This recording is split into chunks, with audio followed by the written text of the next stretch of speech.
Welcome. I'm Richard Hasnout, and I'm your host for the Wisdom Inspired Life podcast and this Wisdom Inspired Life YouTube channel. Great to have you back. This is a special couple of episodes here that I'm really glad that I can share with you. It's part of the Words of Wisdom series, where I share words of wisdom from a wide variety of sources that have been helpful to me along my journey. Maybe they'll be helpful to you, maybe they won't. This is a very special one. It's a very special presentation, in this case facilitated by the Mind and Life Institute with His Holiness the Dalai Lama in Dharamsala, India. And for decades, the Dalai Lama has been meeting with Western scientists to bring together their perspectives and enabling him to provide some additional understanding and insights that create a bigger understanding. And he is just, as I may have shared with you before, he's one of my heroes. Just love him. Glad he's still with us on this planet. This will be done in two parts, and it's a presentation by one Western scientist in part one and another one in the second part. And so enjoy the insights, but also enjoy the presence of His Holiness the Dalai Lama. It was wonderful to be at the event, at the opening event yesterday. Gave me a sense of what, it's like to be in the presence of His Holiness. And just the magnitude hit me very strongly yesterday. And so I'm really grateful that I'm going to be coming on the program today. I'm fascinated by her work, and particularly the nuance of movement from forgiveness to repair, and the notion of a mutually arising impulse to repair that is connected to shared responsibility for our humanity. And there's such deep wisdom in that.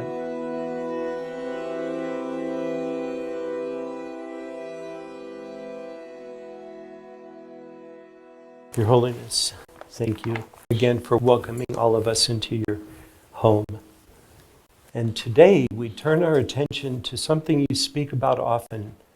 7 billion people, warm-heartedness coming together with the mind. And so from South Africa, we have this most amazing exemplar, Phumla Gobodo Madikizela. Thank you. And so Phumla is a social scientist, a clinical psychologist, and the research chair at Stellenbosch University in historical trauma and transformation. And she was a member of the Truth and Reconciliation Commission and is a dear colleague of Archbishop Tutu, your dear friend. And out of the work that Phumla did in the Truth and Reconciliation Commission, she wrote a very important book, A Human Being Died That Night. Let me introduce you to Phumla and invite Phumla to speak now. And my feeling is that you will experience Ubuntu, this deep experience of African wisdom that lives through Phumla and is expressed in the work that she does.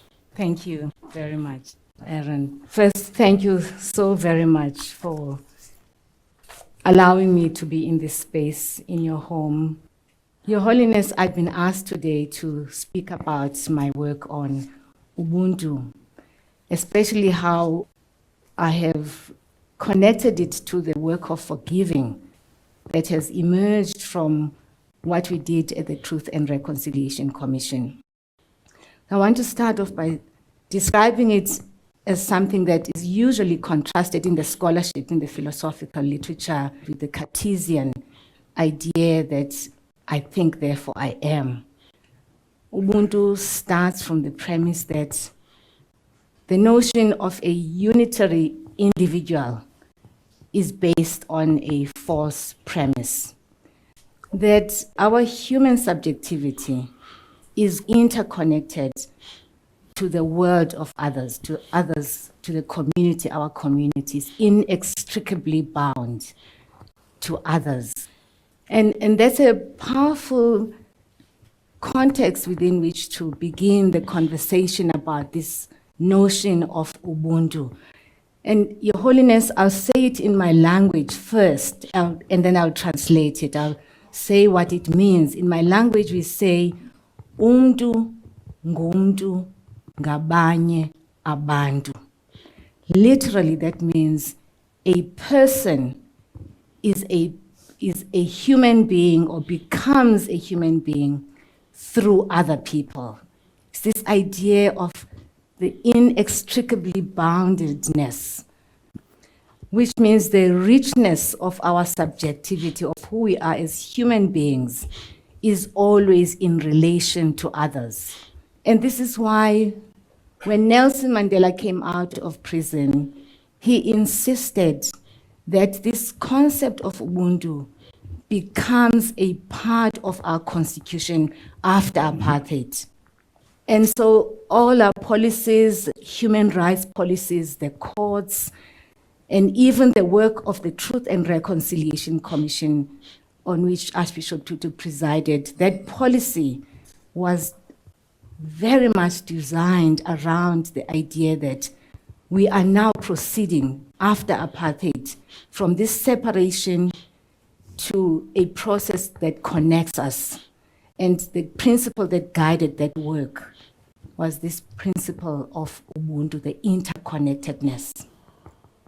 Now, Your Holiness, I want to share with you some of the richness, because I think that the Truth Commission was the platform that for us demonstrated what Ubuntu in action means, what it means actually to practice Ubuntu, that we shall be guided by this principle of interconnectedness. And so the very approach of people, for instance, who committed crimes, in conversation, encountering people whom they had hurt, either by killing their loved ones or torturing them, the idea was that we're setting aside the principle of vengeance, that the work is guided by this possibility that we can connect as human beings.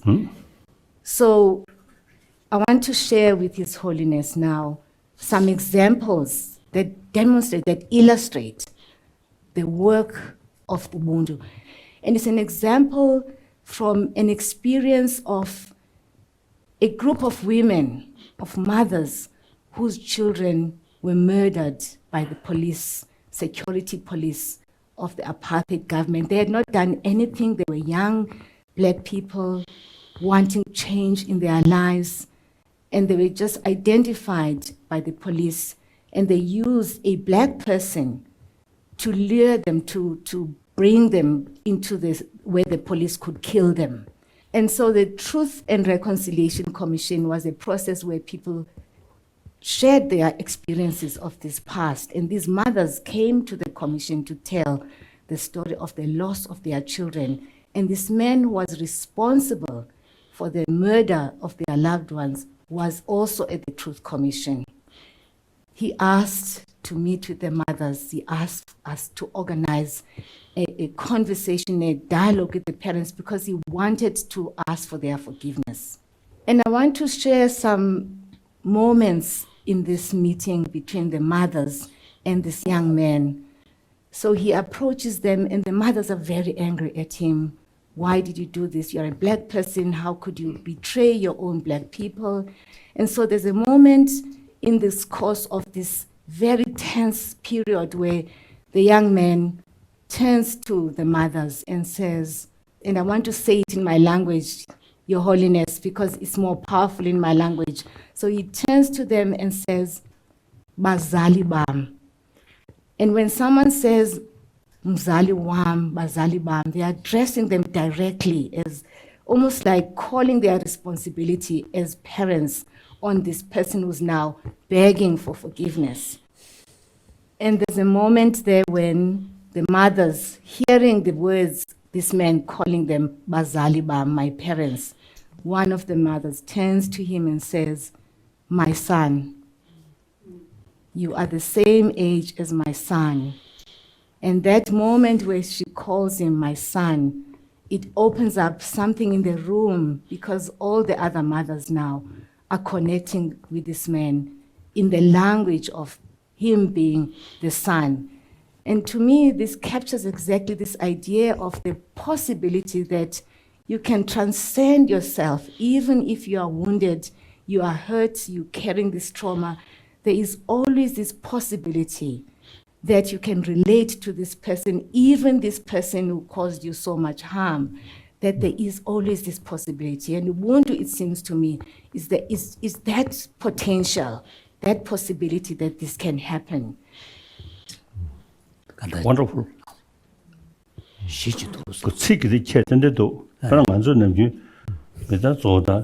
very true that the words at the right time carry so much power, and the right word that you choose in that specific context makes a big difference. That's to sort of draw a parallel in the Tibetan Buddhist tradition, which takes the Bodhisattva teaching seriously, when emphasis is on universal compassion. And then sometimes part of that practice involves thinking of all beings as mother-sentient beings. And even using the word mother, and when you use that, there is a power. So this probably indicates how important the mother's love is, mother's affection is for human beings at such a fundamental level.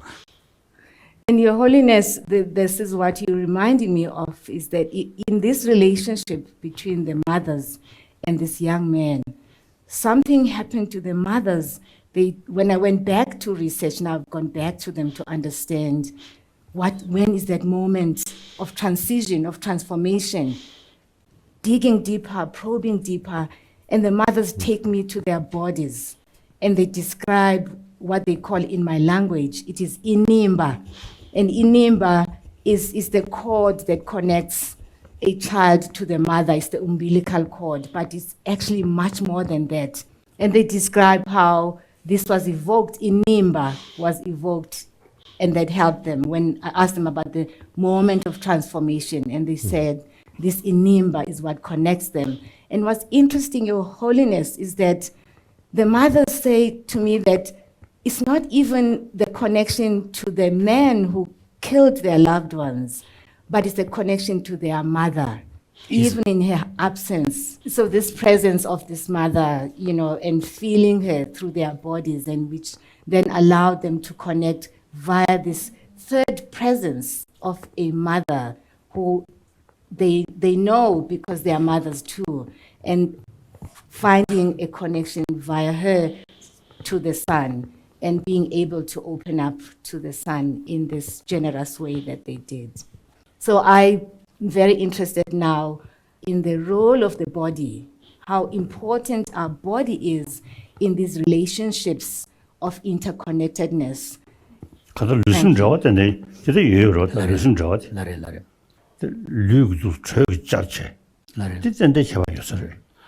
So in general, of course, we now know that mind and body are very closely intertwined and interconnected, and particularly the effect of experience at the level of emotion and mind affects the body. That is kind of incontroversial now, and science kind of recognizes it.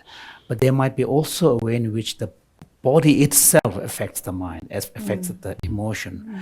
And that would make sense, because when we come out of our mother's womb, for the first few months, this tight physical hugging and contact with the mother is such a formative part of our experience. And that has to have left a powerful impact on our nature of our experience. Pumla, I'm wondering if you might share a little bit about this mutual responsibility and accountability that sits within this amazing Ubuntu view and philosophy. This, for me, Your Holiness, is a very important aspect of Ubuntu, this idea that we are responsible and accountable for one another. And the importance is really in ensuring that we don't consider others as monsters. You know, when people, for instance, murder and torture under apartheid, they dehumanize the self first. So they're doing these deeds by dehumanizing themselves.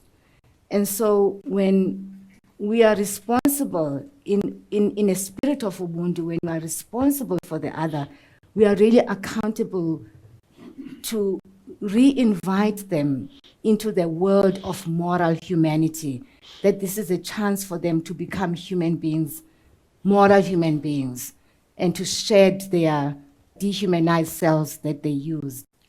I think century old, I think your language also it must be there. I, me, we. Now today, entire 7 billion human beings are part of we. So, wonderful. Thank you. Thank you. Gratitude, Pumla, and Your Holiness. Pumla, you were mentioning that there's something about the power of witnessing shared experience in shared space, which I think probably relates to your notion of the importance of embodiment. And I'd love to hear more about that shared experience and how you've seen that transformative work. When we witness stories of others, the lives of others, there is always this possibility that we might be touched by them. And depending on how these stories connect with our own history, it may open up the emergence of the unexpected, which is a phrase I use in my work, the emergence of the unexpected, that it is in these moments of witnessing that draw us into the life of the other. It's almost as if you are reconstituting the self in relation to the other, reconstituting yourself by relating to what the story is and what it means for you, and how what rises out of that, what emerges out of that, might just be that moment of connection. I write about it as a possibility that often people think about these processes as, you know, thou shalt, you must do this, you should do this. But it's the potential. It's really, when we create the space, you're opening the space for that possibility to unfold. And until we do that, we will not know. We will forever be saying, you are other, you are this, you are that. And until we bring that moment, those moments where we can have these shared moments that open up the possibility. And of course, the hope is that there will be the achievement of that, what's possible. It's witnessing, you know, and the reciprocal, mutual witnessing of the other that creates the sense of community.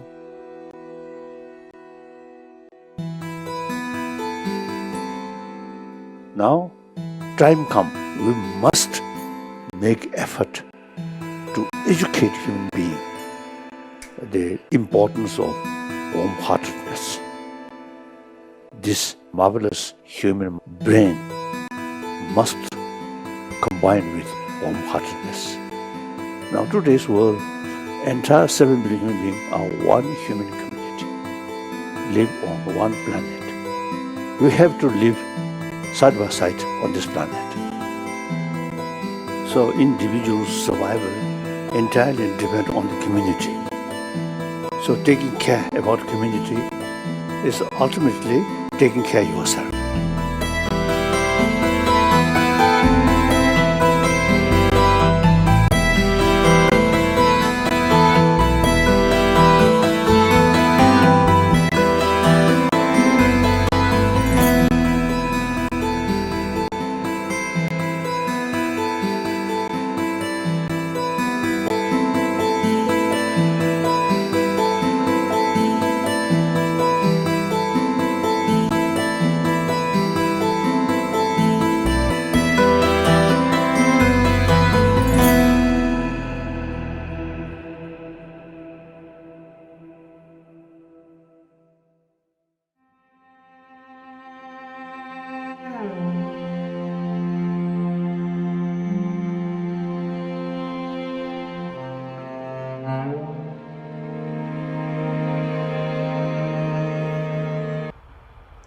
Well, I hope you enjoyed that conversation.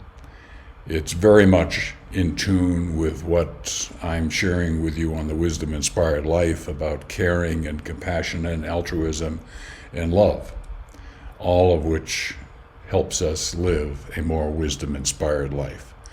So thank you to the Mind and Life Institute for facilitating this. I strongly urge you that they have a great series of programs and that you go to the mindandlife.org website to learn more. A lot of good people there doing a lot of good things. And again, thanks to His Holiness, the Dalai Lama, throughout all of this. And as usual, if you want to learn more about Wisdom Inspired Life, you can go to mywisdominspiredlife.com, listen to the podcast there. Hundreds of episodes, new episodes released every Saturday and Sunday. And of course, you can always listen to them on Apple or Google Play or Spotify or wherever you watch them. Well, as you know, I'm on a journey, and I greatly appreciate you being part of that journey today. And I look forward to continuing this journey with you.